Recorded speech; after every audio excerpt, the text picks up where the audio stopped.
Welcome to the Alchemy of Business Show with your host, Steve Rodgers. The Alchemy of Business Show is a podcast that mixes practical, actionable business solutions with soulful insights for anyone seeking deeper meaning in their lives and greater success in their work. Steve will be featuring purpose-driven leaders from all walks of life and getting insight into their journeys from failures to triumphs. So tune in to transition, transform, and evolve in every dimension of your business and life. And now your host of the Alchemy of Business Show, Steve Rodgers. Hello, everyone, and thank you so much for listening in or viewing here on the Alchemy of Business, where we always are talking about making wiser decisions, creating greater profits in your abundance in life, and also, most importantly to me and many others, is higher purpose. How are we really following our higher purpose and making a difference in the world? Well, the guest we have today is doing that at a very high level, and I'm thrilled to have her on the show. Her name is Lisa Patrick. She is a business strategist. She's also a co-founder of several products and companies, including Belongify. She is a co-author with Hall of Famer Jim Cathcart of Intelligent Curiosity. She's an award-winning podcaster herself and hostess, producer. She's a speaker. She most recently, very well deserved, honored the for just 2022. It's very recent. The Global Guru's Top 30 for her branding expertise. So many of you know branding is crucial. She's going to talk about that. She is always on the lookout to partner with results-driven thought leaders and purpose-driven people who are looking to scale businesses through acquisitions, operations, strategic relationships, and marketing. So this is a woman you want to get to know because she knows her stuff. So let's have Miss Lisa Patrick say hello and join us. Hey, Steve, it's great to be here. And I think I just gave my Canadian hay away. Well, welcome from my north, because I'm in San Diego. So I'm waving across the country and up to you. Sounds good. And how are you doing there in Canada? How's everything going? Well, we're doing amazing. We got lots of white sand flowing around, and hopefully that will soon melt. So I'm excited to be here. Are you taking advantage of it in playing in it as far as snowboarding, skiing, making snowmen, anything like that? Yeah, exactly. Well, my snowman days are over. My daughters are a little bit older now, but definitely the skiing portion of it for sure. Any grandkids? I forgot to ask that earlier. No, I don't have no grandkids. No, well, the girls are 16, so thank God. Okay, that's right. They're not old enough yet. Well, the grandkids on my end, I have a 19-year-old, a 11-year-old, a 5-year-old, and a 3-year-old. And Wow. I get to now relive being a teenager or a kid through them, going through playing in the snow. We just went up to Big Bear 2 weeks ago and took the sleds and went up there, going to the beach and making a sandcastle. So you definitely have something to look forward to. Yeah. And I knew you didn't look like a grandma, but I was a grandpa about 18 years ago by adopting, because my son adopted somebody. So you never know in these days. You never know. It's exactly right. But I appreciate the sentiment. You're welcome. Well, let's talk about a little bit more about you. Now, I gave you some intro on the bio, but let's have the audience hear from your perspective when you're explaining kind of who you are and what your passion is and what you do with your life on a daily and weekly basis. Tell us a little bit about who you are and what you do with your energies and your talents, and so we can learn more about you from your perspective. Oh, thanks, Steve. You know what? I believe that everybody's story, whatever it may happen to be, really is about trying to make somebody else the hero of that story, right? And it's never about me. It's always about the other person. And so I'm intuitively very curious about other people. And I really hate to talk about myself, quite honestly. I like to learn more about, who's Steve and what makes Steve tick. But most specifically, you talk a lot about purpose. And my purpose really is to help others move forward in their greatness. I want to be in the shadow of their greatness, not mine. And so that takes a lot of questions and answers and just sitting and listening, really listening to people. And from that, you find all kinds of sound bites and wonderful gems that you can build businesses from. So very true. Well, I know you're not only great at listening to people, but you also are helping people figure out how to define who they are, what their businesses are, and what they do, and also then in branding. So I want to definitely get into a few minutes about the expertise you have of pulling that out of people, because their story, them being the hero or the heroine, is part of what makes businesses work well. It's part of what attracts customers or people to others. And so on your own journey, when you realized how important it was to find out more about others, or what makes them tick, or what's their own story, where early in your days of teenage years, high school, wherever it might have been, college, where did you realize that something happened in your own path that realized you were maybe not being listened to, or that you were seeing how you didn't appreciate others handling stuff, and you said there's got to be another way? Is there something that kind of went, wait a minute, that doesn't feel right to me, or wait a minute, people deserve XYZ? So I'm just curious how that zest came for you to want to explore that way. Yeah, nobody's really ever asked me that before, Steve, and I appreciate that. And, I have to ponder that for a moment. But I do know, as a little girl, I was always very curious. I'm, entrepreneurial family. My mom and dad, my mom was a nurse and my dad was an RCMP, Royal Canadian Mounted Police. When they met each other and married, and then they bought a farm and they quit, their day jobs and became these amazing entrepreneurs. But I was an only child. And so I think as an only child, I looked at things very differently, right? Because I never had that interaction with siblings and so forth. And so I was an old soul at a young age. But I was always wondering why people did what they did and how they did it. And I think that's just intuitively part of my nature. And so sitting and listening and really just being conscious of my surroundings and, asking questions that others weren't asking is really, I think, where it all started. And, fast forward many years later, I'm just, I love people.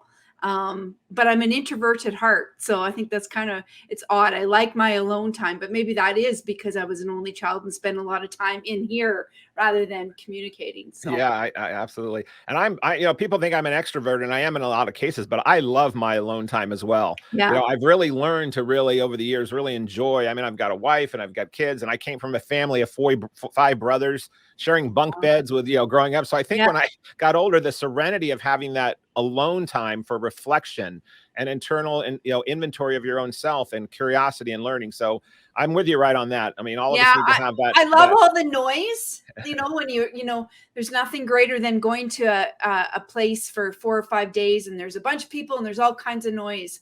But for me, it's like, okay, enough. Like I need my time alone. Right. And I get not so I get a little cranky when I don't get it. So yeah, absolutely. Have you incorporated in your own practices any kind of a daily or weekly ritual that is your, like your routine of going internal, or any rituals you do with? I call it my think tank. Your think tank. And my think tank is actually my bathtub. Got it. Perfect. And so, that's my time to just decompress with my notebook and take a few moments to collect my thoughts. And sometimes that's where the best thoughts happen, quite honestly. Well, that think tank, is that what brought you to the 4 pillars and your philosophy that you started building in that think tank? Is that where they started developing? No, that's an interesting question. I think that's like most things, right? It took me a long time to figure out my why. I knew that I was getting up in the morning, I was doing the things that I like to do, helping people and this abundance mindset, but I really couldn't articulate what my why was until actually just recently. Quite honestly, I found a business coach that really just could pull it out of me in a unique way. And I think that's really important, is that we all need to surround ourselves with specific types of people to help us along the journey. And so once I figured that out, what those are my grounding. Those are the legs on my table. Those are what hold me fast. And when I'm in a state of confusion, or when, we feel like our backs are against the wall, and it happens to all of us, right? That's what's really grounds me and says, okay, I need to, figure out, am I living my purpose in this moment? And if I'm not, then how do I adapt my behavior to be living in that purpose, regardless of whether that's good or bad? I love that. How do I adapt my behavior to live into my purpose? Yeah. I love that. Well, I have to have that as a hashtag in one of the show notes for sure. Obviously, this path and this thinking that you have has led you to create some good success for yourself in helping others. So I know Noel, who is our engineer there on slide 4 there, it popped you on magazines. It's popped you on different places you've been featured. So Noel, let's pop up slide 4 there. Tell me about how that thinking of having this looking for your aligned purpose brought you to being disruptive, because it sounds like maybe one of the things you found is that when you're finding your purpose or you're looking for these paths with people, sometimes that is disruptive, and you've become kind of a specialist in that. So can you talk about how that journey of pulling that out of yourself or others leads to this sometimes you have to be fearless in going on that exploration internally or in your businesses to really look under the hood of yourself or your business and figure out what's working and whatnot and how you can overcome. So you do that with pillars of success. You do that with philosophy. You help people dig in their brand, but you also end up on different things like this, being in this Authority magazine, of being being a female, but being in the disruptive space. So talk to me about the disruptive space. And then I want to come back and not forget about asking you about your mentors and coaches, but let's jump on this first. Well, I think disruptive is a word that is, I don't know how to explain it exactly, but I think, we're not disruptive. If you do the ordinary, really extraordinary, you're disruptive, because most people don't take the time to do the regular act. It's like the follow-up. Think about the follow-up, Steve. If you're in the follow-up of us, most people, don't do follow-up really, really well. They have a conversation. They spend a lot of time, trying to get on that phone call with somebody, and they have a great phone call, and then they drop the ball afterwards. Well, being disruptive just means do the normal really, really well. And then you are disruptive because 95% of the other people aren't doing the normal really well. So I don't know that you need to have this big, massive, disruptive thought or, strategy. I think you just need to really understand what the normal is and do it really well. And then when you're looking to realize, okay, I'm doing this really well, and I'm at the top of my game in my industry, and that maybe is indicators because of customer reviews, growing business, increased profitability, expanding more products. What then, like even on the cover of this magazine, it says 3 things you can do to continue to shake things up. Like once you're doing the norm really well, what are things that you then also do to help people raise the game even further? And whether that's shaking things up internally with themselves or business, or that's shaking things up in the industry, what can people then do from there? I think that you need to understand people. We are in the people business. And I know we hear that often, right, Steve? We, like be people first and people driven. And when companies are looking and individuals are looking at either starting a brand or they already have a brand, they're looking at rebranding, they're looking at their messaging. You have to remember that people buy from emotion. They don't buy from features. They don't buy from benefits. Those are the byproducts, right? And if you're always talking about delivering value, then you're just talking about delivering value. You're actually not delivering value. You're only, you're the mouthpiece, but you're not actually taking the necessary action. And your action should always speak more than any of the words that you actually come out of your mouth. And so I think people often, you need to take a lot of action in order to actually really, truly add value to somebody's life. And part of that is actually taking a moment to actually listen to your customers. I love that. Yeah, we are in the people business, and remembering that every day, and then the action. I mean, I think Nike summed it up one of the best ways when they came up with that slogan of just do it. But knowing what to do with a purposeful intent is crucial. So we have to wrap up the segment. We're going to come back, but let's make sure everyone comes back and listens to more about Lisa, about purpose, about people, about taking action, about raising the game. I'm going to come back and ask her about some of her mentors and some of the coaching she's received. But then I want to jump into, she's got some real expertise on understanding brands, understanding how people are adapting to brands, and maybe how to help you even consider reshaping or looking further in your own brand. So come back and join us. We'll be right back on the Alchemy of Business.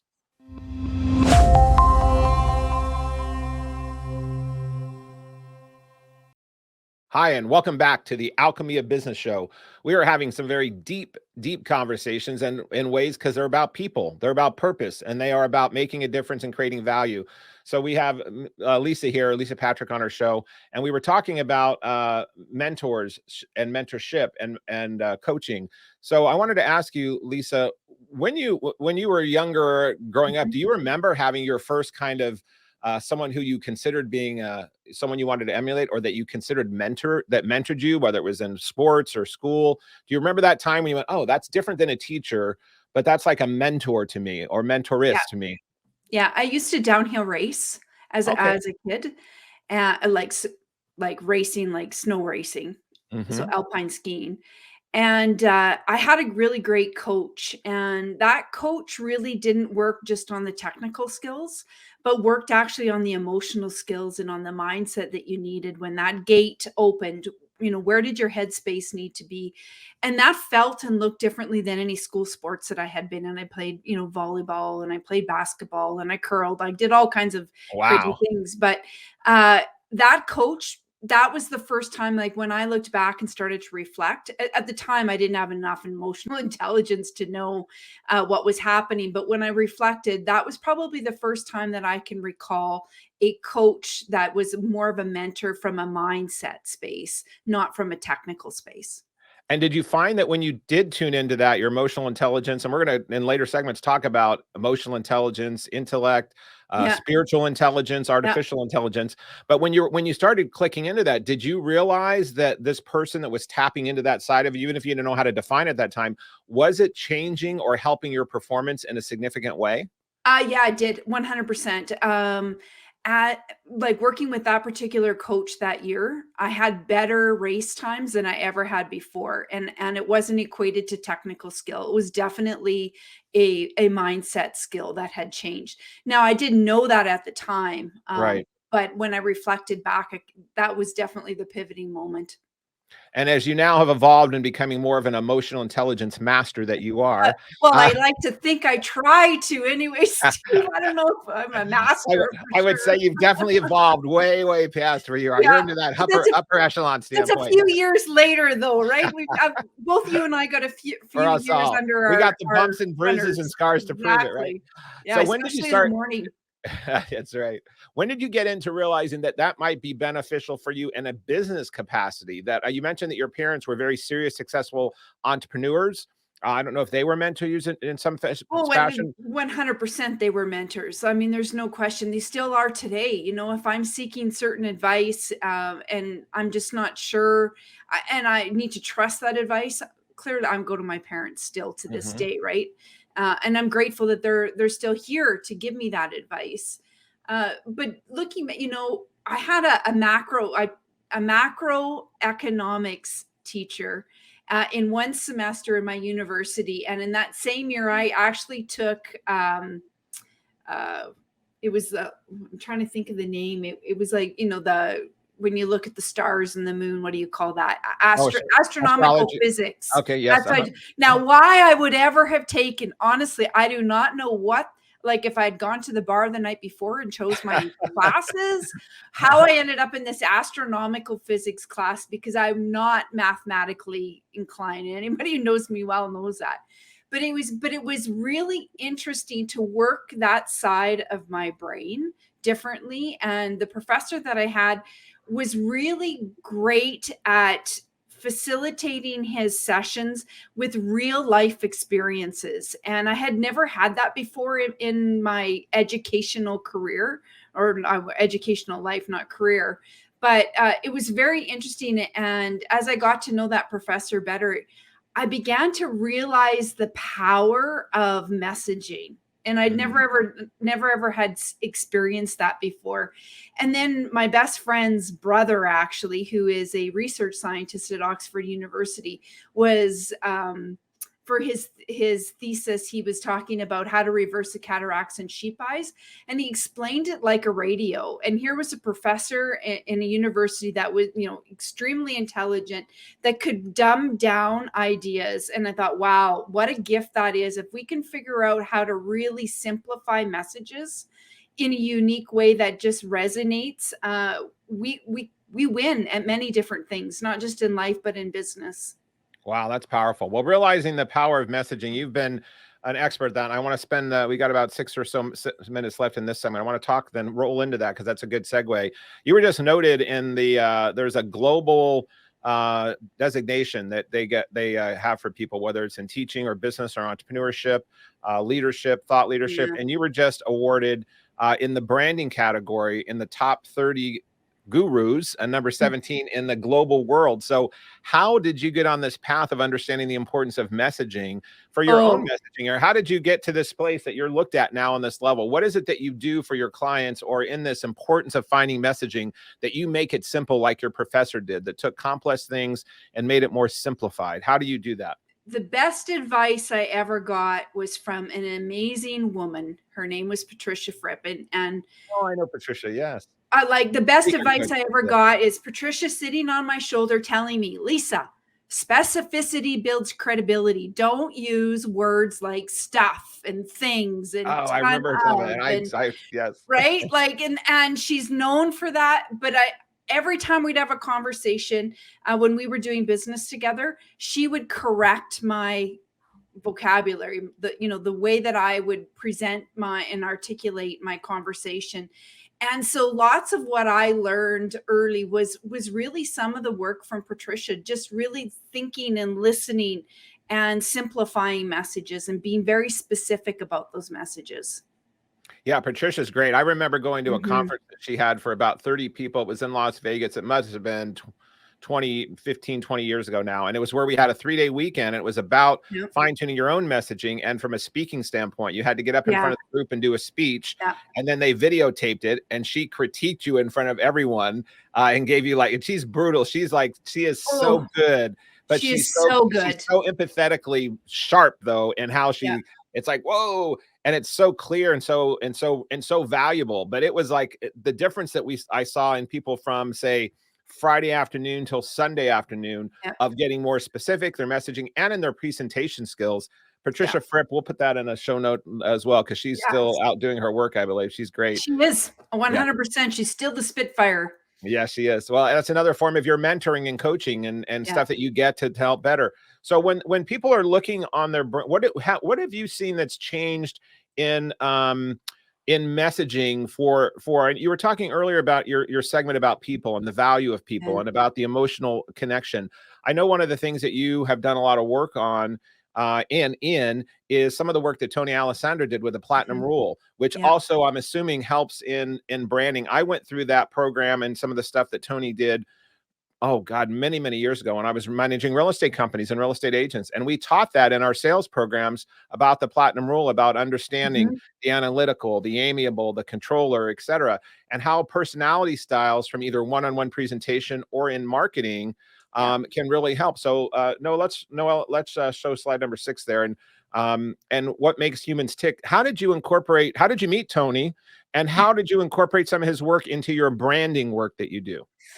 Oh my gosh, Mr. Tony Alessandra. I mean, I just have no words to explain he's just an amazing human. But, I think because I have a private investigation background and a law enforcement background, I was practicing the Platinum Rule long before I even knew what the Platinum Rule was.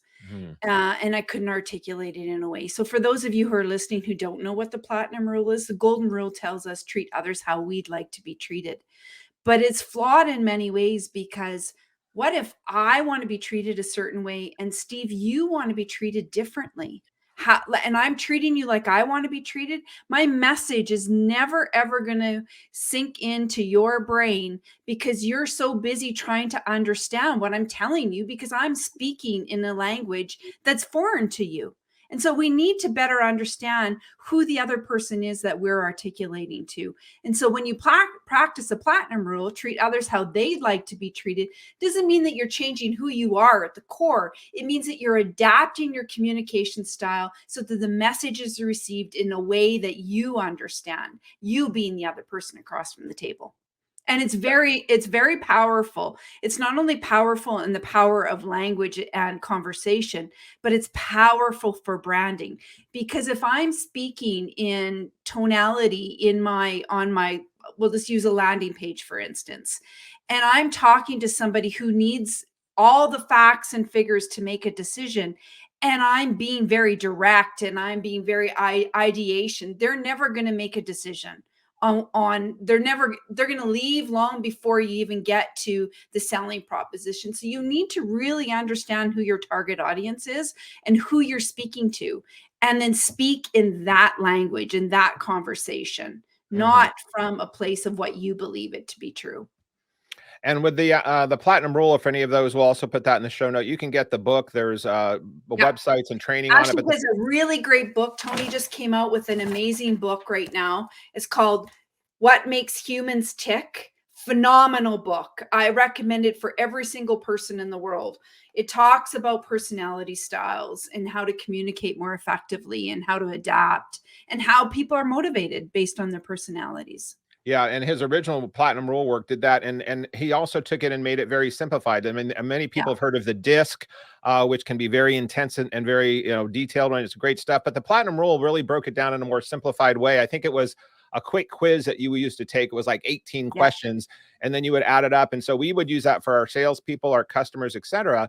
But it also teaches you things like how you shake your hand, what they wear, what colors they wear, the rapid of their speech, so that when you're in a one-on-one presentation with them, if you're talking to them, if you're a controller, amiable, and they're an analytical, etc., it does allow you to adjust this behavior.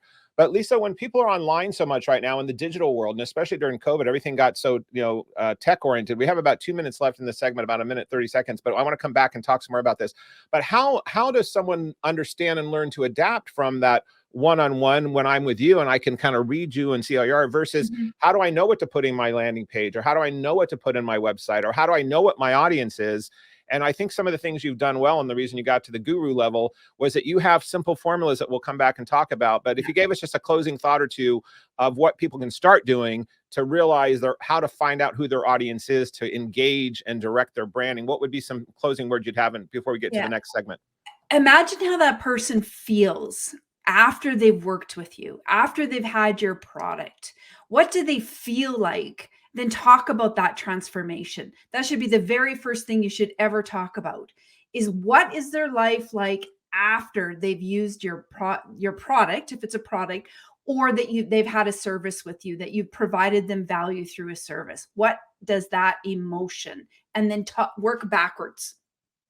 Got it. So finding out how people want to feel and what they want to experience after working with you or your product, and then finding ways in your languaging, your messaging, your colors that would engage that to start happening. Exactly. Good. We're going to come talk more about that. You also have some roadmaps for helping with branding. You also have some go-to market strategies. I know you've helped startups and you help existing companies.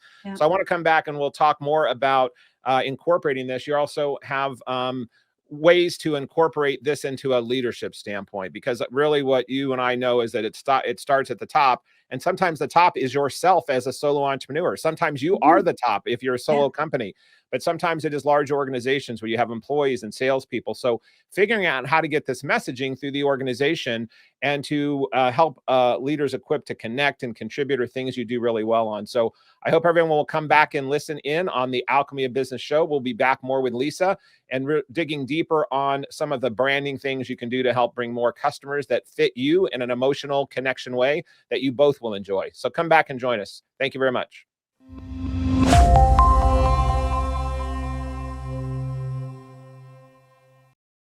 Hello, and thank you for signing back into the Alchemy of Business show. Whether you are listening on your iPhone and some earbuds, or you might be watching us on E360 TV or YouTube or Roku somewhere. However you got here, we are glad you're here on the Alchemy of Business show.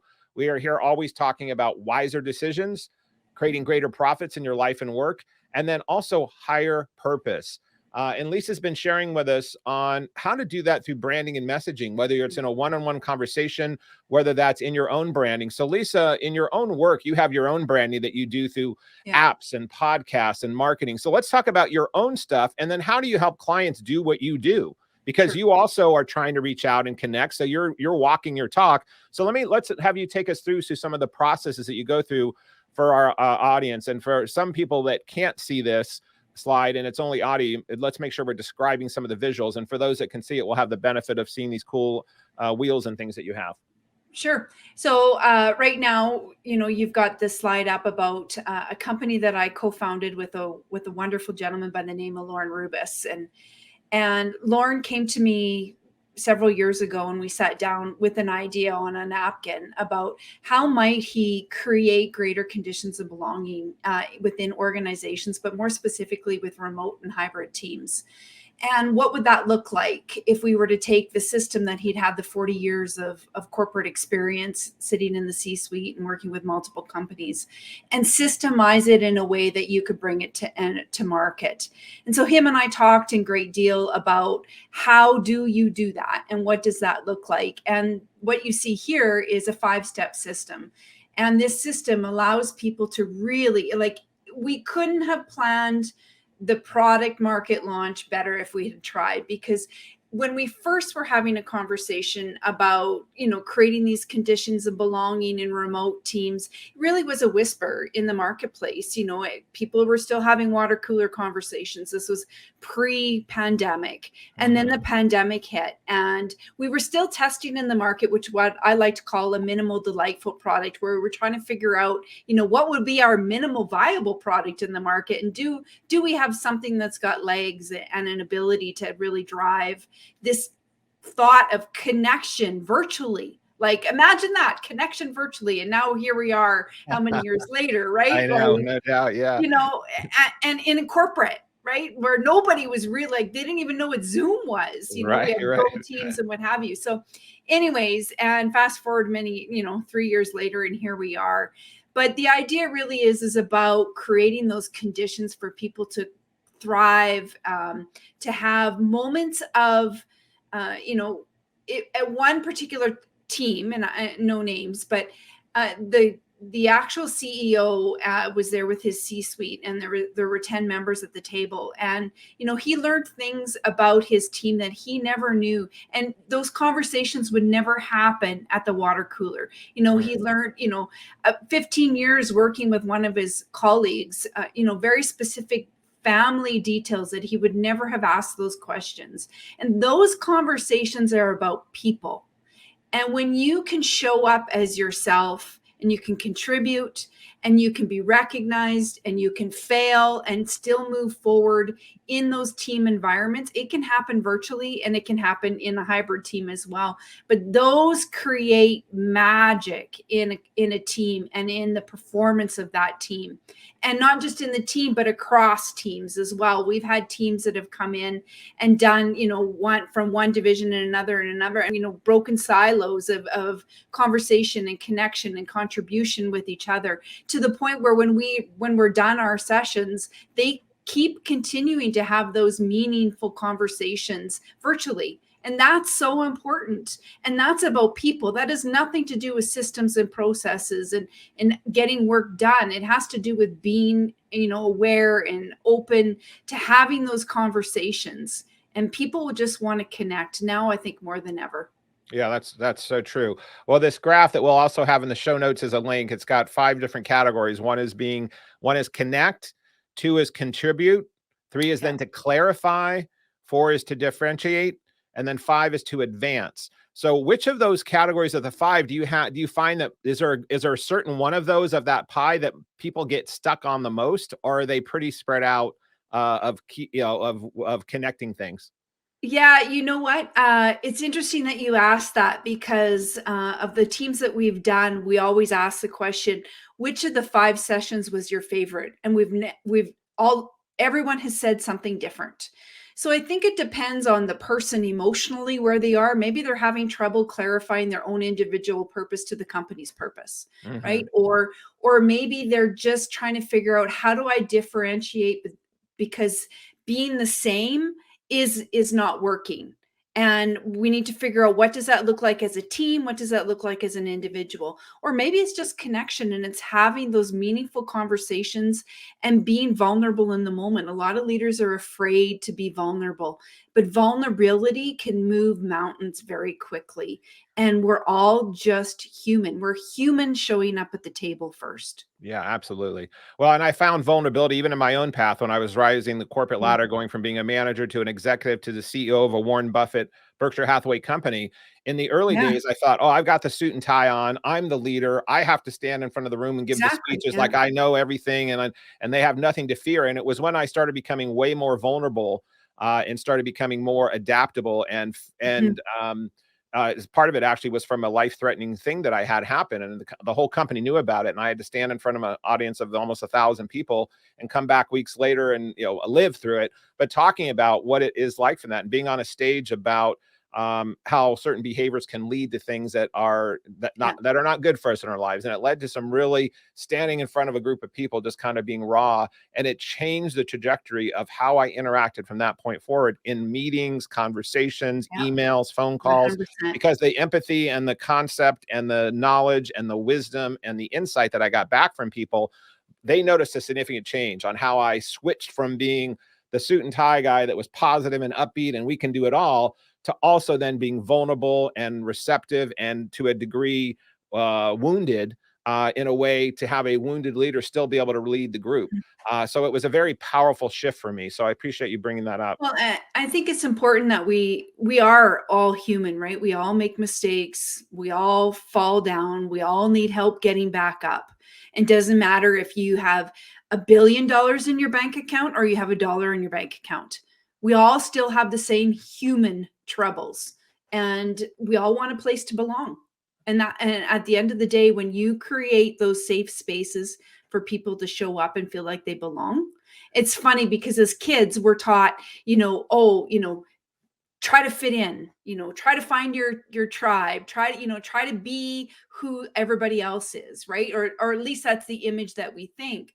But yet as adults we're always trying to stand out and look different and sound different and be different, and so it's kind of ironic.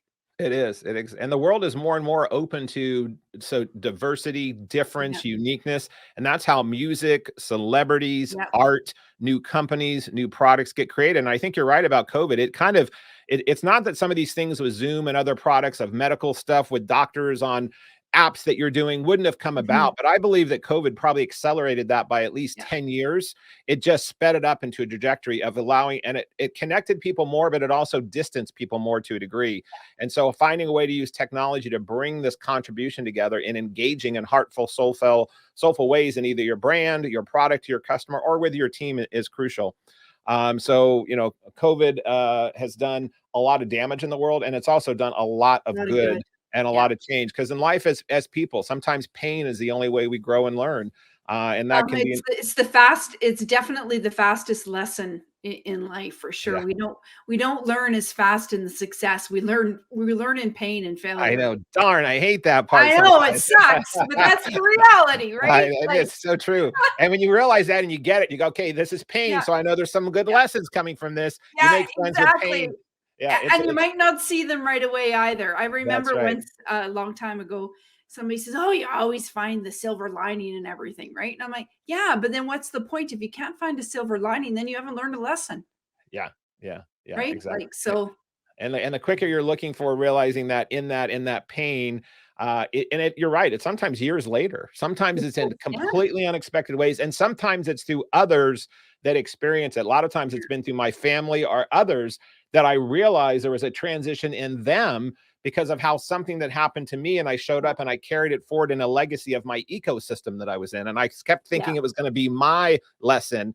And in some cases, it was lessons coming back, being reflected to me through others in really powerful ways. So, It, it, it's it's interesting. I had a call with a gentleman here just a couple days ago, and you talking about his brand, and he lived in his car as a young man. He was struggling, couch surfing, and what have you, and he happened to hear a passage from Michael Gerber, and that changed the trajectory of his life. And so I was looking at his brand, and I said, so it took me about 45 minutes to get him to kind of really open up and talk about his story, right? Whatever that may happen to be. But in his particular case, that was his story.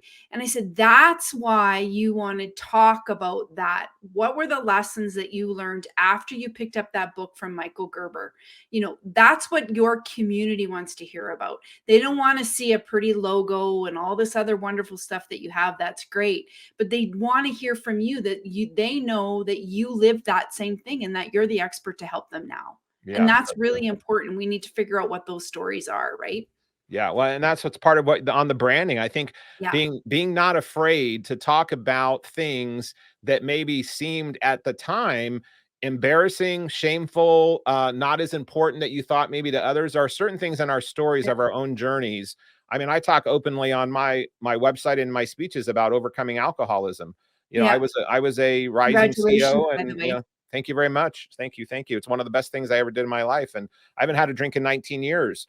But during that path, when you're putting on the suit and tie every day and you're going out in the world and then you're drinking like a fish at night and coming back and trying to do it the next day, your soul starts to get chipped away and diminished and things start deteriorating. And so I realized staying on that course was not going to help me at all. It was going to ruin me. But in coming out and just saying, okay, I overcame that, I'm not going to talk about that anymore, I realized that was something I had to get really vulnerable about. And there are so many other people that can relate to some form of addiction or vulnerability. So these things in our messaging is crucial, right? Like, you reached out for help, and there's nothing wrong with, you talked a little bit about, who are my coaches and mentors in my life. And I think that, the best not money, but the best thing that I get in return is watching the sparks in the eyes of my customers and my clients when when all these little pieces, all these little strings start to actually make sense. And it's not talking about the features of their products or the benefits of their products. It's really about what is the emotional impact that product or that your service has on the other person, and articulating that in a way. That's what the best brands do. Absolutely. I couldn't agree with you more. Well, and it's that you've said it a few times, that humanness. We are all humans. And as Wayne Dyer talked about, one of the great spiritual writers and teachers, he said, we're not only all humans, but we're all humans. We're all spiritual beings having a human experience. And that connection of whatever people might define that to be. And in that is that yearning, and the way that people can feel or get things the most is through that power of emotion. And so in tapping into that, there is such depth and power in making someone laugh, making someone cry, being empathetic with them, connecting on something that was soulful versus intellect. That's what great branding or conversation can do. Exactly. You don't want to be that icky, sleazy, slimy, thought leader, results leader in the world. You want to be that person who, people can relate to, that they feel like they belong beside, that they're running with, right? And that takes, some real thought into kind of pulling that emotion out. And so I'm told that's what I'm good at. You are good at that. Well, I've experienced it. I'm experiencing it again, and I would concur. Well, we're going to come back, and we were going to do the instantly interesting Instagram on this segment, but we're going to do it at the beginning of the next segment. And then we're going to get into talking about, beyond this emotional intelligence you were referencing earlier, we're going to come back and talk about spiritual intelligence. And that also is another layer and level of this emotional connection with others. And I'm curious on what that would be for you. So we're going to come back and talk about that. I did want to note for the show notes and for the listeners, Lisa was mentioning about Michael Gerber. If you haven't read any of his work or checked him out, he wrote a book called E-Myth and then E-Myth Revisited. He actually lives in San Diego. He's someone who really shook up about the process of being an entrepreneur, the processes, the myths about being an entrepreneur. So he's done some really great work. So we'll make sure we get that in the show notes as well. So thanks for noting all these. See, when you're in that guru category, you get to name all these other gurus because you're now in the club there, Lisa. I don't know about that, but anyways, I kind of hate the word guru, quite honestly, because it implies, or the word expert, that you've done learning, and we're never not done learning. Yeah. Well, to me, it means that you've learned and you've gotten to a very high level and you're willing to share it with others. So you'll wear that badge with honor. Good way to put it. Yeah. All right. Well, everyone, hopefully if you're listening in or viewing or watching us, we've got one segment left here on the Alchemy of Business Show. Come back and join us with Ms. Lisa Patrick. Thank you.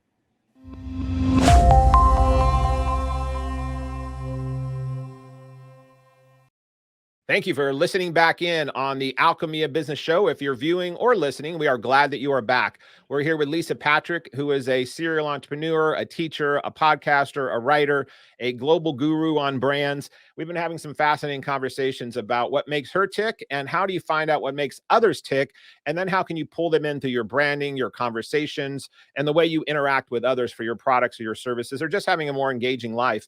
Lisa, we always do a segment on here called Instantly Interesting Instagram. I keep wanting this booming voice. We're going to get over the podcast with music at some segment, like it's this segment. But we know that social media and Instagram and various things are ways that people are connecting. And I know you do stuff with yourself on social media and you help others. But we went through and we pulled we have only 3 quick rules here. And if you can't see the screen, I'm going to read these off for those that are not viewing. All we are doing is we go take a quick dive on the photos of our guest on their Instagram feed. We then pull up a couple just interesting photos without any context. And then we ask the guest to share very quickly to tell us more about what's happening in that particular photo in that moment. So we are going to jump in. And so for those that can't view this, I'm going to go ahead and describe this. So this is Lisa looking out of a window. She looks like she's in a very tall building. It's a little bit of a hazy sky, and it looks like she's so intent on something. I have no idea what she's looking at. So what was happening in this photo, Lisa? Well, this is at the Calgary Tower last summer with my daughters, and I was down there visiting a client, actually. And I was looking out the window and I was watching all the people on the street moving around. And I was thinking to myself about my daughters and how lucky I was to be there in that moment with them. And what was the legacy? How was I going to continue to be, showing up like all these little people scurrying around below for my girls, and what would that look like, and the weight of that, right, of really just being a great mom, a good businesswoman, a wife, a daughter, and what does that feel and look like? And I was just reflecting on those thoughts. I love that. Well, that word legacy and the power of legacy, it kind of plays into what you were talking about earlier about trying to realize what your customers, you're believing they want to feel or what emotion they want to have, projecting that out. Our legacy is even that in a bigger 50,000 foot level for our life. And if you're living into your life and that big thinking like you are for your daughters or others, and for all our listeners or viewers, what is your own legacy? Do you have a definition of what that is? Have you described it? Do you have it written down? Are you living into that? Lisa was talking about earlier about making sure you're adjusting your behaviors to live into your brand and your mission. That's the same within your life. Your legacy is like your mission of your life. So I love that photo now that you explained it that way. My daughter took the photo, actually. And so when she showed me because she took a bunch of photos, and when she showed this, she goes, "Mom, what were you thinking about then?" And so it was interesting that she had captured that moment. Oh, that's even more powerful. Yeah. That's wonderful. I love that. Okay, let's go to the next one here. We have somebody who's looking like they're upside down on their head because we see 2 boots in the air with somebody who's got shoes or boots. And then the quote is, "The misunderstood role of personal branding within organizations." Lisa Patrick. Yes. So what's going on here? Well, I think that there's this misguided conception of in organizations that personal brand does not belong in the organization. What I challenge organizations is to say, create policies and guidelines so that the people in your organization can create brand. Because when they create brand and they're your biggest advocate, that goes way farther in the marketplace as advocates and as awareness than your millions of dollars throwing against your actual company brand. And it's backwards, it's upside down. And most organizations are so worried about losing their people and that they're going to create their own brand and leave, that they don't recognize the value and the power of the people in the organization. Wow, I love that. Well, especially in this day and age of social influencers and everybody that is their own brand, whether someone wants to be or not, using that as a plus, as my friend David Corbin talks about in Illuminate, his book Illuminate. That is your best advocates, your people, your employees, and having them be your ambassadors. I love that. And that's why it's upside down. And that's why this person's shoes are up in the air and not their head. Okay, exactly. Good. Next show, we've got Lisa with her palm out into the screen that has written on her palm of her hand, kindness, empathy, invest in others with a little heart there. So where were you Yeah. at here, and what's this about? Well, this is a good one. It was really about, I think that when we need a reminder, right? Being nice looks different than being kind.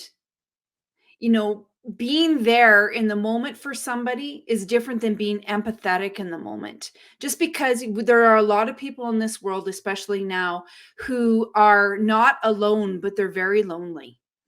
And we need to be investing in others, and that's from a kindness and an empathy perspective. And so that's, I wrote down that day, and I don't recall exactly. I know that something happened that day that I needed to write that down and talk about it. I don't remember what it was, but that is really the essence of that. Well, that's powerful and universal, and that's going to flow perfectly into our next segment, going into the Iggy, inviting good in. That's perfect. Was there another slide there, Noel, or did we have all those done? I think we had those done. Okay, well, let's jump into that hand up in the air about kindness and empathy and Yeah. those words and investing in others.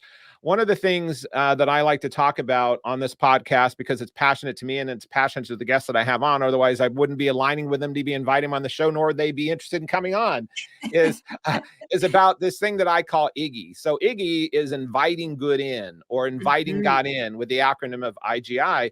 And I came up with this after reading in my early days a lot of stuff from Wayne Dyer and Deepak Chopra and many other spiritual thought leaders that talked a lot about ego. And ego was edging good out, or edging God out. So I wrote this book called The Iggy Principles, and it's just a simple thing that I talk to people about. What's your Iggy? What is it that you define as your own spiritualness?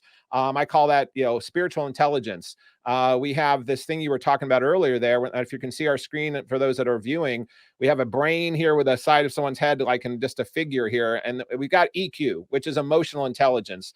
And that's parallel processing on the right brain. And then we have IQ that's been talked about for many, many years. And people take great pride in what their IQ is. And this is intelligence, where it's serial processing on the left brain. And then in the top of the brain, I've got a little illustration here of SQ, which is spiritual intelligence, which is basically synchronizing the whole processing within the whole brain. It's integrating the whole organic process and then tapping into the Wi-Fi signal of whatever that might be for someone. In their own definition of, once that Wi-Fi signal goes from your brain or your thought to somewhere else out in the universe, the world, I call that whatever that person's spiritual intelligence is, and how do they adapt that into their life and business. So, Lisa, that question for you: how do you define your own spiritualness or your own spiritual intelligence, and how are you using that in your life and work? Well, I believe there's a higher power. I don't know that it's God, or it's ape, or we came from apes, or whatever anybody believes. I do believe, though, that there is a higher power, and that, each and every day when we meet somebody, they're put on our path for a reason. And sometimes we don't know what that is, and sometimes we do know what that is. And maybe, 5 years later, 10 years later, we get to meet. Look, Steve, we met at Sherry Tree's bank code conference. How many years ago was that now? 4 or 5 years I was ago? going to say 4 or 5 years ago. Yeah.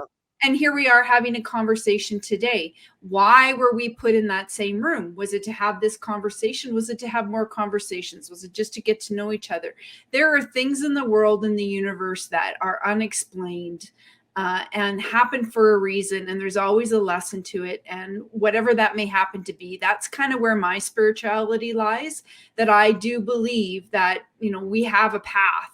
And we make choices along the path, but each choice is just like when we were kids, I don't know if when you were a kid, but we didn't have all this technology that your grandchildren and my children have. And so we had to have a book, and you got to choose your path. And every time you rewrote the path, open the book again, you took a different path in the story, right? Right. Well, that's what I believe our life is a path. And every choice that we make takes us, down other paths.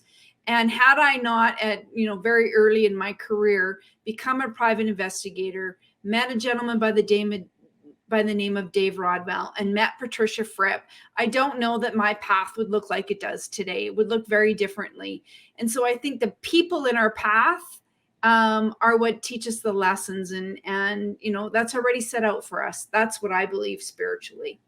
And in that crafting of going on your private investigator thing, which not everyone can say they've done or do, did you find that curiosity that you had of investigating and being a private investigator was finding the ways to find more about those answers, not only in what you've been talking about branding or your business or for the legacy of your girls, that you had this internal intel chip that you had that caused you in this investigation of life or in people or helping others?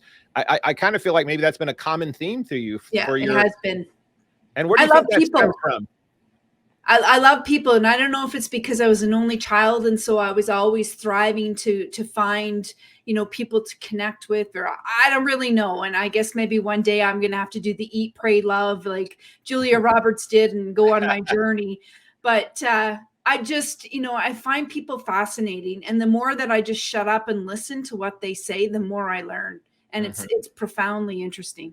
Yeah, it is. Well, for me, my definition of spiritual, I'm also kind of more of a spiritual nut. And I just believe that I do call the universe God, but I just believe that God is the sum of all that is. God is just energy. So I just believe that's the sum of all that is. I don't see this white cape person up in a cloud somewhere. It's energy of all. And the only way that God can express his or herself is through us, through animals, through nature, through trees, through engagement. So to me, we're all expressions and extensions of that, just like cells in our body that are going around. We are that expression of that energy, of that universal higher divinity. So in that energy that's flowing around through you, through your daughters, through your clients, through your mother and father, what is it you're hoping that your legacy, as we're wrapping up here, we have about 2 minutes left. What is it you want your legacy to be, Lisa, as you're looking back in that window again 20 years from now, and your daughters are there maybe taking the picture, or whomever? What is it that you're really in your own habits and the things that you talked about earlier of correcting habits or having behaviors that go into your brand with your own life? How are you looking for your legacy to be here on the planet? Just that I made a difference in the in my children's generation. I won't make a difference in my children's generation. I think there are very few people in the world that really have a legacy outside of one generation. Very few people. Like you and I could name on our hands and our toes the number of people that actually, but to make a profound impact on my children's generation, on them and the life that they have, so that they show up as really good humans, and that their tombstone says, here lies, Georgia Patrick, here lies Olivia Patrick, and they were profoundly good people. That is a legacy for me. That's powerful. Well, thank you, Lisa, for being here on the Alchemy of Business show today. And I think your daughters are very lucky to have the guru mom that you are. And thank you for sharing all of your knowledge on your own empathy for others, and sharing your gift and wisdom about brand, about connecting, about personalities. And we will make sure that our guests here get links to you. But what's the best way for people to find you or reach out to you if they're listening here verbally versus seeing show notes? Yeah, you know what? Go to lisapatrick.ca. I offer a half an hour to anyone, even if it's just to have a conversation and just to, have a cup of coffee, or go to Instagram or Facebook or LinkedIn. You'll find me there as well. But if you go to lisapatrick.ca, that's probably your best bet. Great. So lisapatrick.ca, you'll see how to access her writings, her book, podcast stuff that she's done, and just her work in general. We'll have that in the show notes. But thank you again for everyone listening in here on the Alchemy of Business show. We're going to make sure that we are continuing ourselves to find ways to make wiser decisions out in the world and in business. I want to keep encouraging others and myself to find greater profits in our business life so we can invest that back for the good of the world. And also that we're working on higher purpose for the service of the world, and that needs it so desperately right now for all of our own gifts and our talents. So thank you for listening in or watching, and we will be back here again on the Alchemy of Business show. Thank you again for listening. Thanks, Steve. And that concludes this episode of The Alchemy of Business with your host, Steve Rodgers. If you found value in today's broadcast, please consider liking, subscribing, sharing with friends, and leaving a review. Thank you so much, and we'll see you next Thursday for another episode. Be blessed and see you soon.